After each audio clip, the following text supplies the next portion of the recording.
So, ladies and gentlemen, welcome to Ride with Coleman. On today's edition, I'm gonna have an interview with such a great personality, a beautiful lady with a multiple talent. You can't wait to watch this. So keep watching Akoko TV on Ride with Coleman. Stay tuned.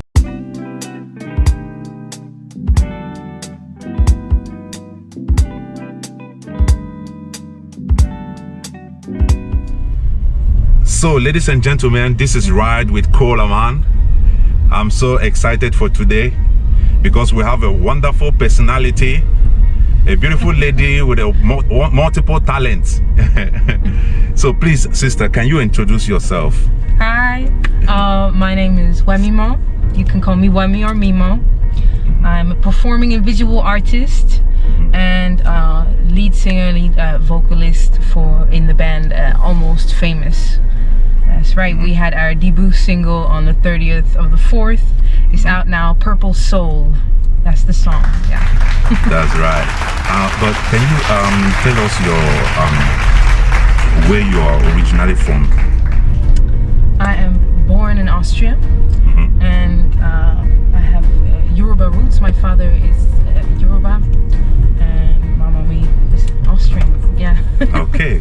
Your dad is Yoruba. Can you speak some Yoruba language? I never got to learn it, but I've been trying here and there. Yeah. But I know that it's a tonal language. So I'm very afraid of pronouncing things. Okay. Because one thing if you say it one way, then it can mean something completely different. Yeah. So I'm shy on the speaking it out, but I can write a little bit. Oh, okay. Okay. Like a car roll. Yeah, for it. I'm even shy now. Yeah. So I want to ask you, how is it to be a mixed child in Austria?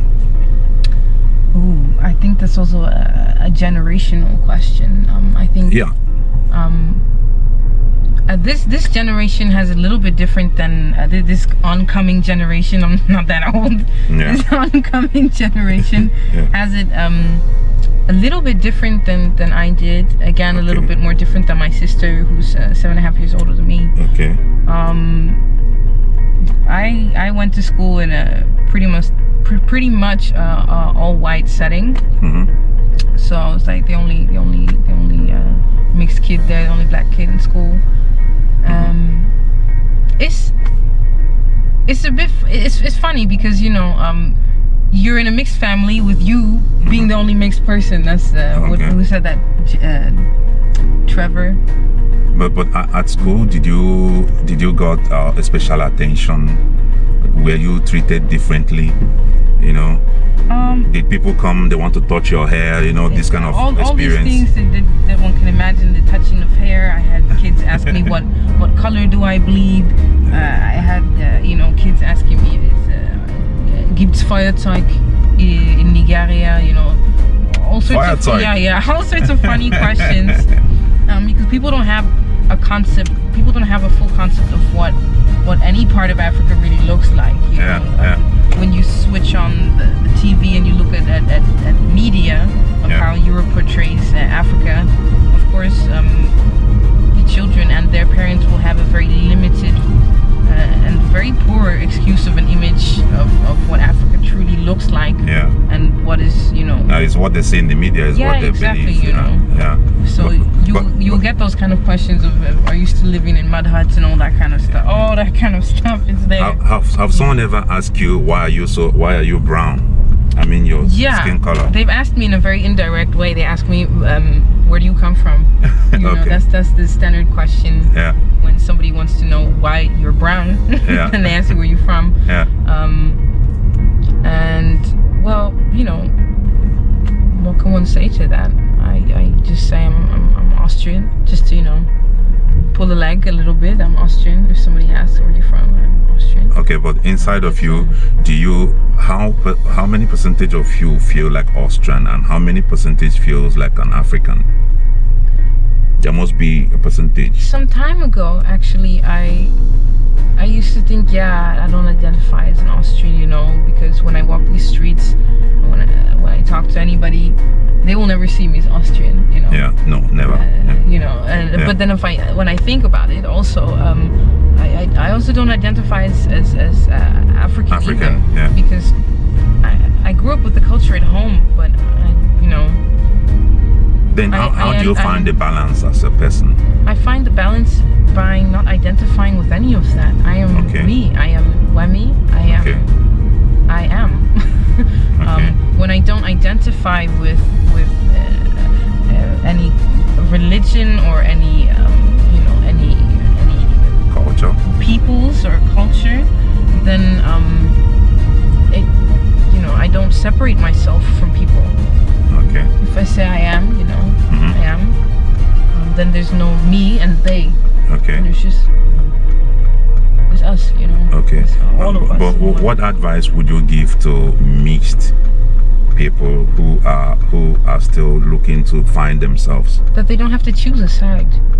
I think that's one of the things that I thought, and I've seen a lot of other mixed kids think, is that they have to choose a side. Like, oh, I feel more black, I feel more white, whatnot.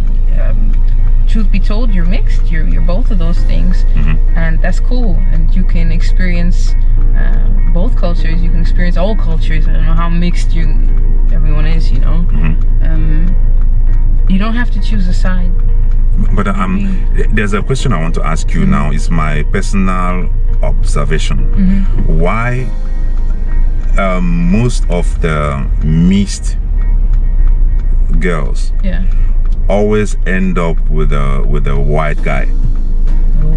I've never seen a mixed person that is together with a black person. This was my hack as well. This was my hack for a while, I have to say.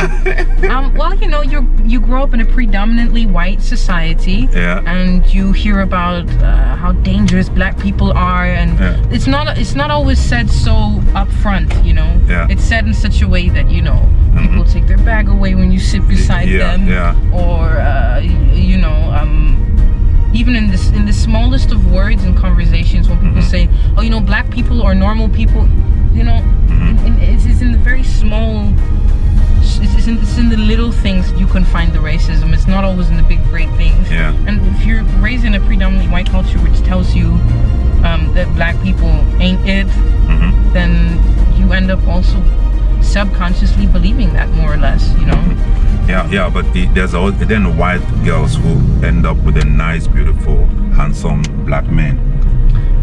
So in the same society, you know. Sometimes I'm wondering why I've never seen a mixed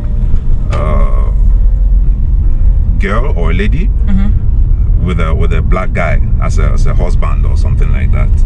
I think there's so many layers to it, to be honest. I think that one explanation I made now is not like the end all result perspective. I think it's a situation that has many different perspectives.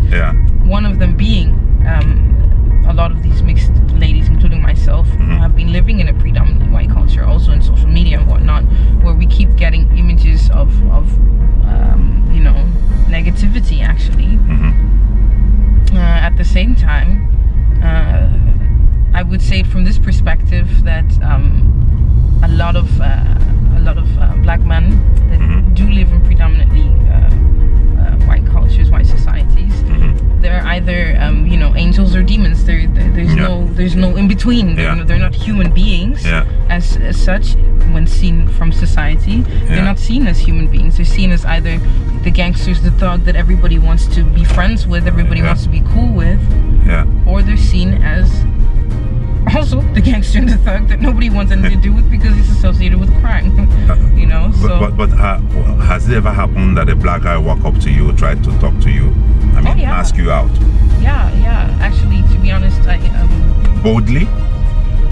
Because many of our black people, when we see a mixed person, we either perceive that she must be together with someone already, or she might not. She will be scared about African people or something like that. Here's the thing: is men who are maybe 10, 20 plus years older than myself that will be asking me. They have the confidence. Oh, okay, but not on the same age. Within my own age range, very, I guess, shy to ask. I think maybe that's the reason why. I don't know, but Yeah.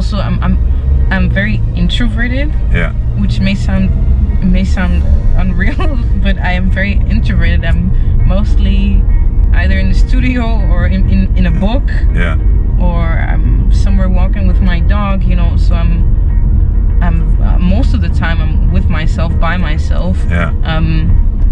But I'm very, you know, I'm doing things, so I'm not really very aware of when people are looking or whatnot. I happen to Yeah. be quite blind when those kind of things happen. Yeah. Yeah, so I don't know how many people I've been ignoring by mistake. But Because I think also that white guys are also shy to speak to mixed people. I think there's a bit of a fetish as well, though. I think white people have a bit of a fetish. Yeah. A bit, I mean a lot. Yeah. Because you know, when you see all the media and all the films and everything, you see, ooh, being black is cool, and it's a little bit dangerous, and let me misery. There's a misery you know, behind. let me be part of it, because you know, whether you like it or not, we set the tone. Yeah. We set the tone in any section. It's true. We set the tone. We set with music, With fashion. with anything. You can set your eyes on. Even with slangs, with languages. Yeah. So you have people saying period and they don't even know what it means. Yeah. It's just you know, somebody saw it. The first person that saw it saw some black woman or a black man complaining and said, "Man, I'm tired." Period. Yeah. Yeah. And they thought it was funny, and they just monetized off and say period. Exactly. It's like, you don't even know what that means, bro. Yeah. That's the end of a sentence, or it's the end of a discussion when you don't want to talk about it anymore. Period. It's a bit of misery, like you said in that. Yeah. But black people make misery look almost comfortable. Yeah. Because we know how to deal with situations, how to turn survival into a thing of, you know, you go through it. You don't sit where you are. You go through it. And I think if you look through history, we're just very good at that. And it's become a thing that people find really cool. And that becomes, you know, copied. You know, I wear everything. Look, the Shiki, this guy. Stay tuned.